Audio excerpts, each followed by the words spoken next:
मैं फिर से हाजिर हूँ, एक नए डर, एक नए खौफ से आपको रूबरू कराने। तो आइए चलते हैं एक नए सफ़र में, जहाँ हम सफ़र तो है पर किसी को दिखता नहीं। हमारे चैनल को आपके सपोर्ट की बहुत ज़रूरत है, तो प्लीज़ लाइक और सब्सक्राइब करना मत भूलिए और अपनी राय या अपनी पैरानॉर्मल एक्सपीरियंस हमें कमेंट सेक्शन में भी बताना मत भूलिए। हमें खुशी होगी आपकी कहानी औरों तक पहुंचाने के लिए। और हाँ, कमरे की लाइट ऑफ कर लीजिए, कहानी सुनने में और भी मज़ा आएगा। ये कहानी है अश्विन की, जो पेशे से आर्किटेक्ट था। फैमिली में 2 बहनें और मम्मी पापा, भरा पूरा घर। अश्विन अपने काम से काफ़ी खुश था। उसे अक्सर बाहर जाना पड़ता था और इस बार तो उसे काफ़ी बड़ा कॉन्ट्रैक्ट मिला था। वो सभी से अलविदा लेकर एक नई जगह, एक नए शहर पहुंचता है, जहां पर उसे हवेली को रेनोवेट करने का काम मिला था। ठहरने के लिए एक बड़ा सा गेस्ट हाउस भी था, जहां पर अश्विन की सुविधाओं का हर ख्याल रखा गया था। एक कपल था जो कि वहीं की साफ सफाई और कुकिंग वगैरह का काम करते थे। अश्विन काफ़ी मिलनसार इंसान था, खुश मिजाज सा। खाली वक्त में वो शायरी वगैरह किया करता था। एक शाम जब वो हवेली से अकॉर्डिंग कुछ काम कर रहा था, तभी अचानक किचन में कुछ गिरने का आवाज़ आया। इस वक्त तक सारे काम के लोग चले जाया करते थे। अक्सर अश्विन अकेला ही हुआ करता था। लाइट की भी बड़ी प्रॉब्लम थी। अश्विन एक पल के लिए डर गया, क्योंकि वो अपने काम में खोया हुआ था। फिर उसने कैंडल की मदद से किचन का रास्ता तय किया, जहाँ वो थोड़ा सा ठिठक गया, क्योंकि सामने एक लड़की खड़ी थी जो कि काफ़ी खूबसूरत थी और कैंडल की रोशनी में उसका चेहरा चमक रहा था। अश्विन ने इससे पहले उसे कभी नहीं देखा था। उसने कौतूहलता से पूछा, तुम कौन हो और शाम गए यहाँ क्या कर रही हो? वो लड़की अश्विन के बगल से भागते हुए चली गई। अश्विन को कुछ समझ नहीं आया। उसे लगा शायद यहीं पास की ही कोई होगी, पर ऐसे भागने जैसा क्या था? कुछ सोचता हुआ अश्विन अपने कमरे में आके लेट गया। वक्त धीरे धीरे बीतता गया। काम तेजी से चल रहा था। एक रात अश्विन काफी थका हुआ था। बस वो सोना चाहता था। और आज भी रात लाइन नहीं थी। गर्मी से अश्विन की हालत बहुत खराब हो रही थी। उसे गुस्सा भी आ रहा था।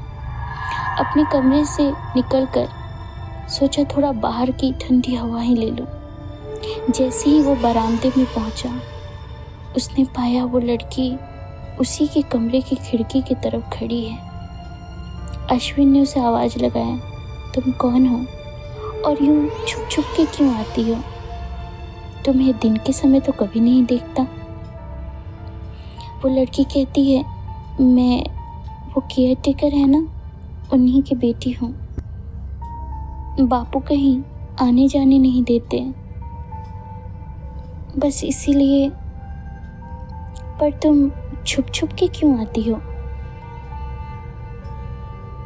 वो लड़की शर्मा जाती है,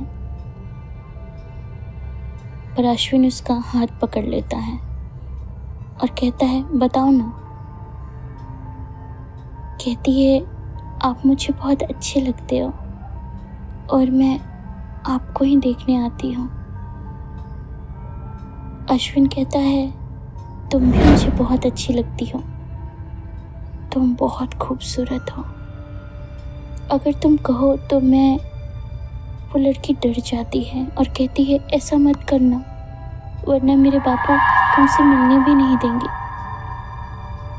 ये कह के वो वहाँ से चली जाती है। अब अश्विन भी उनके ख्यालों में हमेशा खोया रहता था। वो दोनों छुप छुप कर मिलने लगे थे। दोनों को एक दूसरे का साथ काफ़ी अच्छा लग रहा था और ये दूरियां कब नज़दीकी में बदल गई अश्विन को पता ही नहीं चला। वो लड़की हर रात अपने घर वालों से छुपकर अश्विन से मिलने लगी। दोनों एक दूसरे में खो जाया करते थे। अश्विन को उसका साथ बहुत अच्छा लग रहा था। एक रात अश्विन की नींद खुली तो उसने पाया बिस्तर पर वो लड़की नहीं थी। अश्विन को अब ये दूरी खलने लगी थी। अब वो चाहता था कि सभी को पता चले कि वो और अश्विन दोनों साथ में रहना चाहते हैं। ये सोचकर अश्विन ने फैसला किया कि वो अपनी दीदी को उसकी तस्वीरें भेजेगा और उससे बात पूछेगा। वो लड़की फिर से उससे मिलने आई तय समय पर। अश्विन ने उसकी कुछ तस्वीरें ली। वो बार बार मना कर रही थी, पर अश्विन को मना करने का कोई वजह नहीं दिख रहा था। अश्विन ने उससे कहा, मैं तुम्हें सबसे मिलवाना चाहता हूँ। मैं चाहता हूँ तुमसे शादी करना और तुम डरो मत, मैं तुम्हारे बापू से भी बात करूँगा। वो लड़की आंखों में आंसू ले कहती है, अब मैं तुमसे नहीं मिल सकती। वो कहता है, ऐसा क्यों? क्योंकि मेरी शादी तय हो गई है, अब मुझे जाना होगा। अश्विन कहता है, मैं ये होने नहीं दूंगा। पर वो लड़की तब तक चली गई होती है। अश्विन दुखी मन से ही अपनी बड़ी दीदी को वो सारी फोटोज़ भेजता है और कॉल करता है। कुछ टाइम दोनों नॉर्मल बात करते हैं, पर अश्विन का दुख देखकर उसकी दीदी पूछ बैठी, अरे तुझे हुआ क्या है, बता तो, इतना खामोश सा क्यों है? अश्विन कहता है, कुछ तस्वीरें भेजी हैं मैंने आपको दीदी, प्लीज़ देखो ना। और मेरे को समझ नहीं आ रहा कि मैं क्या करूं। उसकी दी समझ जाती है और कहती है, अगर तू किसी से प्यार करता है तो उससे बात कर, उसके फैमिली वालों से। आखिर कौन ऐसा होगा जो तेरा रिश्ता उससे नहीं होने देगा? अश्विन कहता है, ठीक है दी, मैं उसके घर वालों से कल ही बात करूँगा। और हाँ, लड़की काफ़ी खूबसूरत है, आपको बहुत पसंद आएगी। वो भी मुस्कुराकर फ़ोन रख देती है। अश्विन अपने कामों में लग जाता है। रात के करीबन 11 बज रहा था। अश्विन के मोबाइल पे कॉल आता है। कॉल उसकी दी का था। अश्विन फ़ोन उठाते ही पूछता है, दी आपने उसकी तस्वीरें देखी? पर उधर से उसकी दी की बहुत ही डर भरी आवाज़ थी। वो कहती है, अश्विन तूने किसकी तस्वीरें भेजी है? अश्विन कहता है, उसी की जिससे मैं प्यार करता हूँ दी।